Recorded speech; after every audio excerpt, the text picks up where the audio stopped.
नमस्कार दोस्तों, आप सबको पता है कि अमेरिका और यूरोप के विरोध के बावजूद भारत ने अपने दोस्त रूस से सस्ते दामों में तेल खरीदा और भारत की तेल रिफाइनरीज को इससे मोटा मुनाफा हुआ है। लेकिन भारतीय सरकार ने अब इन तेल रिफाइनरीज पर भारी भरकम टैक्स लगा दिया है, क्योंकि भारत सरकार इनसे नाराज़ है। इस वीडियो में पूरी जानकारी देंगे, हमारे चैनल को सब्सक्राइब कर लीजिए। दोस्तों, ऐसा इसलिए किया है भारत सरकार ने क्योंकि ये तेल कंपनियां भारत की जनता को धोखा दे रही थी और दोस्तों रूस से सस्ते दामों में तेल खरीदकर अमेरिका और यूरोप के देशों को बेच रही थी, जिससे भारत की जो आम जनता है उसे इसका डायरेक्ट फ़ायदा नहीं मिल पा रहा था।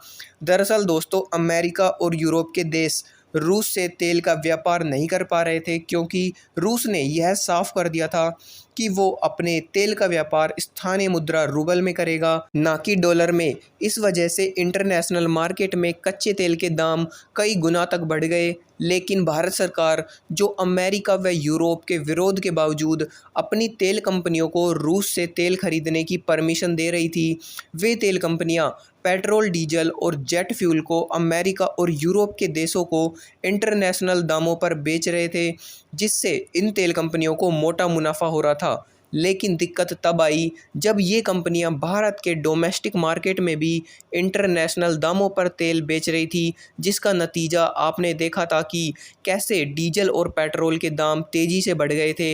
इसका सीधा असर भारत की आम जनता की जेब पर हो रहा था। अब आप ही बताइए, जब भारत अमेरिका और यूरोप जैसी महाशक्तियों के विरोध और दबाव के बावजूद रूस से तेल खरीद रहा है और इसका फ़ायदा भारत के गरीब लोगों को ही ना मिले, तो सरकार का नाराज़ होना जायज़ है। इसलिए सरकार ने इन तेल कंपनियों पर हाई विंडफॉल टैक्स लगा दिया, जिससे इन कंपनियों ने विदेशों में तेल बेचकर जो मुनाफा कमाया है उसे रिकवर किया जा सके और भारत में डीजल व पेट्रोल के दामों को कम किया जा सके। इसके साथ ही इन तेल कंपनियों को निर्देश दिए गए हैं कि जो ये सस्ता तेल रूस से खरीदेंगे उसका 50% भारत के डोमेस्टिक मार्केट में उसी रेट में सप्लाई करना पड़ेगा और जो बाकी का 50% है उसे वो इंटरनेशनल मार्केट में बेच सकते हैं। लेकिन उसके लिए भारत सरकार अब एक भारी भरकम टैक्स वसूलेगी इन तेल कंपनियों से। और दोस्तों, कहीं ना कहीं रूस का इतना विरोध करने के बाद, रूस के तेल पर बैन लगाने के बावजूद भी अमेरिका और यूरोप की जो कंपनियां हैं वो